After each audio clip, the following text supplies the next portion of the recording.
All right, so let's actually go ahead and show that this particular kind of messy, more involved approach actually does work. So what that means is I do need to see that all of this stuff over here is going to be verified as long as all the guts over there were done correctly. So let's go ahead and see if we can dive into it. What we're going to do is we're going to begin looking at this term. So we'll kind of forget about the mod q until the very last step. So I'm going to look at what does g raised to the v1 multiplied by a to the v2 modulo p going to look like. So there's a couple things that we're going to want to see. The first of which is we're going to begin replacing those little exponents. So the v1 and the v2 were specially constructed objects, and they were done modulo q. What that allows me to do is it allows me to begin swapping those things out, as long as the particular object that I'm looking at is going to be specially constructed. So what I can do is I can swap out what those bases are. So I have a g raised to the v1, and then the a value also is going to have a nice representation. It is a g raised to the little a, and that's raised to the v2 power. So because I have these nice little numbers g living in there, I can actually swap out what those exponents are going to be. And the reason I can swap them out is because the order of g is q. And all of those exponents in play are all constructed modulo q. So if I replace the v1 and the v2, I'm allowed to do that, which is really nice. So what I can see is that I'm going to have a g raised to the ds2 inverse.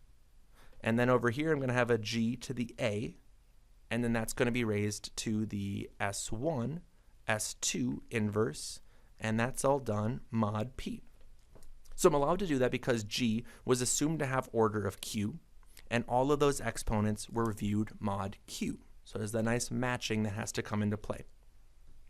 All right, so next up I'm going to do a little bit of just manipulation.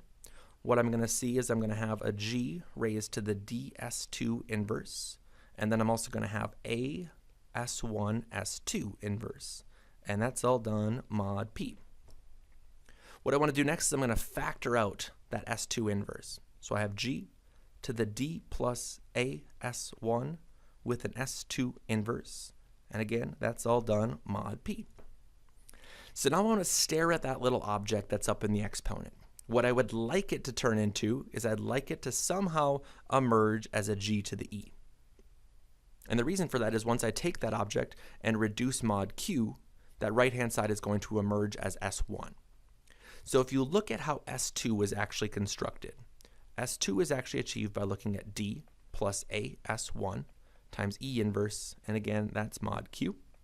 If I were to multiply both sides by the inverse, or by e, and then multiply by s2's inverse, you can see that those two roles are going to swap. I'm going to bring this object over to the right, so you'd have kind of like an s2 with an e, which would then become a d plus a s1, and then that's all done mod q. And then to multiply both sides by s2 inverse, so I'm going to have e, which is going to become d plus a s1 with an s2 inverse, and again, that's all done mod q. And if you look at that, that's exactly what that exponent is. It's a d plus a s1 multiplied by s2 inverse. So that emerges as g raised to the e, and then that's all done mod p. So now I have this horrible object is then congruent to this horrible object, and all of that's at the mod p level. So what I can do is I can take those objects and then reduce everything mod q.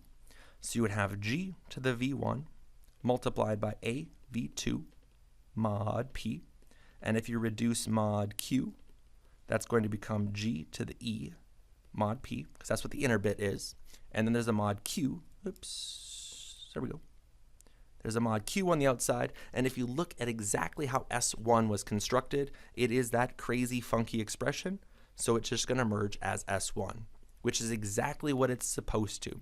So what that tells me is that if this verification process was achieved through all of this correct signing, is that this crazy concoction is genuinely going to kick out the value s1, which is exactly what you want it to be. If it was anything else, this whole system would break down, and you would have something that's not actually verified. So this is exactly the process that was unveiled in '91, this digital signature algorithm, this DSA.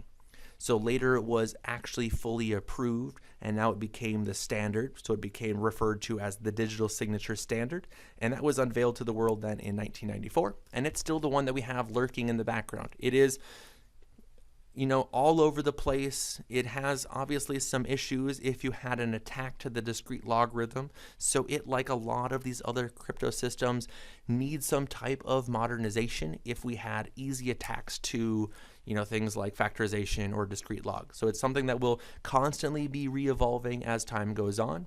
There's constantly people working, trying to create the next official standard that's going to be potentially, immune to some of these other attacks against, factorization and discrete logs and all those kind of good things.